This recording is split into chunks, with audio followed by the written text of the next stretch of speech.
guys, welcome to Stacking the Shelves for the week preceding July 11th. These are the books I got before July 11th. I'm going to go ahead and just go through them. There's a lot of Kindle Unlimited on here again, and I know that you guys maybe are getting sick of hearing about Kindle Unlimited books. So I apologize if you are, but they're cheap, and if you have any reader, go ahead and read them. They're easy to get. All right, so the first book I got, I actually went through in my Owl Crate unboxing. I did start getting Owl Crates again just because I am not getting a lot of physical books or books from the library right now, and I thought it would be fun to start getting some again. The only one I got for my Owl Crate in June is Where Dreams Descend by Janella Angelis. This is actually one I had on my wish list, and so I was pretty excited to get it from Owl Crate. I know it's like a carnival, circusy, magical thingy. That's all I really know. I do really love the Owl Crate binding. It's a limited edition binding. It's pretty cool, and it is signed by the author as well, if I can find it. Ugh. Sorry, I'm always like there on the title page. So yeah, that was pretty exciting. Okay, so I did also get some Audible original books for free. Again, I feel like I'm like an Amazon salesperson at this point, but Audible is owned by Amazon, and they have started offering this month you could only get 2 Audible original books with your Audible membership. So the 2 that I picked up, first one was Agent 355 by Marie Benedict, and this is a historical fiction. I know it's about this young woman who helps save some people during the revolution. That's all I know. And I probably even got that wrong. But it's pretty short. I think it's 2 hours long. So it's just kind of a little novella story about this historical figure. So I'm looking forward to reading that one. And then the other one I got is Silver Swift by Natalie Lloyd. And this is a middle grade novel about, it's like a small town and a magical mermaid, and it sounded good and people are saying it's good. So I always like listening to some middle grade novels every now and then. So yeah, I think that will be a good one. And this is more of a full length, I think it's 8 hours long, full length audiobook. All right, so then we get into all the Kindle Unlimited books I got, and there are quite a few of them. I've been getting these, so at the end of a month, Kindle or Amazon will send out a little newsletter saying things leaving Kindle Unlimited. So I've been kind of going through that, and if there's stuff that's going to be pulled off Kindle Unlimited that I had wanted to read, I go ahead and I grab it, because once it's on your Kindle, you can read it even if it gets pulled off in Kindle Unlimited. So there's a few of those in here, but first I will start with the ones I just got. The first one of those is Slaying Monsters for the Feeble by Annette Marie. This is the second book in the Guild Codex Demonized series. It's a very humorous urban fantasy series that I've been enjoying a lot. And this is a spin-off series from the Guild Codex Spellbound series and features Robin, a different character who is a contractor and has a demon bound to her. So really love the covers for these, really enjoying these. They're just fun, quick reads. They're very entertaining and very fast-paced. And those who have followed me for a while know I'm a big fan of Annette Marie. I just find her writing style very readable and very fun, and I enjoy it a lot. So very excited to read that one. The second one is another Annette Marie book, and that's The Alchemist in an Amaretto. Now this is the fifth, I was going to say fourth, but it is the fifth book in the Guild Codex Spellbound series. So both the Spellbound series and the Demonized series kind of intertwine in and out of each other. The Spellbound series was started first. There is a third series starting in this world called Warp that Annette Marie is writing with another author, and that is supposed to release in August. So, this world is getting bigger and bigger, and it makes me happy because I really enjoy it, and I think it's a really great world.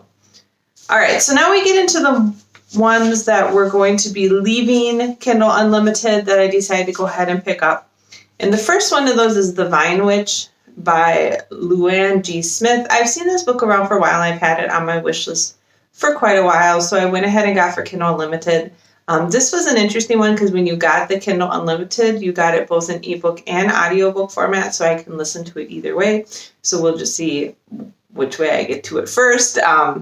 But this is about a woman who has been cursed and kind of removed from the world for the last 7 years. And when she was cursed, vine witches and witches were a big thing. So she was a vine witch who helped winemakers decide like when their grapes were ready to or whatever. And now that she comes back like 7 years later from her curse, she finds out that witches are not a big thing. So she's trying to figure out how to make a living and use her magic without being caught doing it. And that's all I know about this. I've heard it's pretty good, so I'm going to be excited to read that one. The next one I got through Kindle Unlimited that's going to leave Kindle Unlimited soon is The Winter Sisters by Tim Westover. And this is one, it sounds like it's kind of like an American-based historical fiction about a doctor who comes to this small town area and is trying to solve a mystery of some strange disease. And he ends up working with these two sisters who are more like midwives or witches, and they do like herbal remedies for stuff. And it just sounded like a really interesting historical fiction. I'd seen it a few times and had it on my wish list, so I decided to go ahead and pick it up. All right, the next two are young adult ones that I also had on my wish list as like books for Kindle Unlimited that I want to read that were leaving Kindle Unlimited. And the first one of those is Spellwood Academy, Book 1 by Kate Avery Ellison. This is supposed to be a young adult book that involves like fae magic, and that's really all I needed to hear. I love fairy and fae stuff and young adult books, and I have been reading a lot of young adult lately, so went ahead and picked that up. So it's more like a paranormal urban fantasy type young adult thing. And then the last one I picked up for Kindle Unlimited is Gathering Frost by Caitlin Davis. These are supposed to be like young adult paranormal. I think they're young adult. Maybe not. Anyways, this is the first book in the Once Upon a Curse series. And these are fairy tale retellings that are done in like an urban fantasy paranormal style. And I guess I was thinking they were young adult, but now maybe that I'm looking at this more, maybe it's not. Maybe it's more of an adult. But anyways, this is the first, and this is a retelling of Beauty and the Beast done in an urban fantasy style. I really like fairy tale retellings and urban fantasy, and so I thought I would give this a shot. It's got pretty good reviews, and again, it's one that was leaving Kindle Unlimited that I had on my wish list. So those are the books I got this week. I think there were, let's see, there's 6 Kindle Unlimited ones, 2 Audible originals, and then the one I got through Owlcrate, so 9 books if I did that math properly. Yeah, so a lot of books, and I'm kind of whipping through them. I have had a lot of time to read, and I am listening to a lot more audiobooks now because I am driving to work a few days a week. Other than that, our family is doing well. My son starts sport camp next week, and that will be interesting. Actually, I think it's not till the 20th of July, but he starts sport camp soon, so the rules around that are like changing weekly on who's wearing masks and who's not supposed to and where they're going to eat and all this other stuff. So I've been trying to keep up on that so I know what's going on. We did finally get his yearbook. His yearbook printing got delayed, and they just released it yesterday, so that's kind of a bummer because like he got like the autograph section, and obviously nobody's autographing his yearbook, so that kind of sucks, but whatever. We did go up camping again up to Two Harbors over July 4th and had a very good time. We did have some friends come up and sit outside and join us for like a barbecue. It was pretty low-key. Unfortunately, there were a lot of thunderstorms, so we were like meeting on this beach that was not very crowded with some friends, so we could socially distance, and then it was raining, so then we all ended up like pulling this big picnic table up under a canopy on our campsite and kind of socially distancing there. So, yeah, that was fun. We didn't really get to do much hiking. It gets really busy up there, and it's hard to get in and out of the city, so we just do like walks and hikes we can do from the campground. Other than that, we got good news. My husband's income had been decreased because of COVID-19, and it sounds like his little company, knock on wood, there's wood around me, is doing pretty well. So they're talking about putting everybody back to their original salary amounts within the next month or so. So that's really good.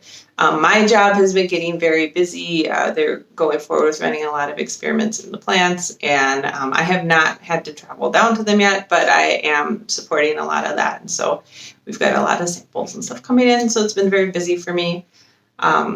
Yeah, so things are a little bit more normal-ish. We're still not, it's still kind of sad because like Google Photos always sends me things like, hey, this is what you were doing a year ago or like 5 years ago or whatever. And while I really appreciate the memories, in general, lately it's just been really depressing because it's like, oh, look, we were at this like sporting event, or look, we were at this concert, or look, we traveled to this place and did all this stuff, and or we were eating out with these people, or it's just like all this stuff we can't do now still is stuff we do a lot of. And so I guess we're okay, we're doing well. I can't say that we've suffered through this whole thing, but it has been pretty difficult to like not go out and eat at restaurants and not go to museums and not go to different events and festivals. Like all that stuff is canceled, and we're usually kind of busy doing a lot of that stuff. We have a Disney World trip that's supposed to come up in October, and given the situation in Florida, I don't know that that's going to be resolved by October. So we're trying to figure out if we're going to do that, because that would involve flying to Florida and then being at Disney World. And it was for my grandpa's 90th birthday, which he is still under lockdown in his assisted living home, so retirement community home. So I don't know that we're going to do that. But again, the way Delta has it set up, I can't really cancel that flight without penalties right now. So we're just waiting. All right. So that was kind of all the books, a little life update. And I hope that you guys got a lot of great books and that you are doing well. I hope you have a great week ahead of you. And I will talk to you later. Bye.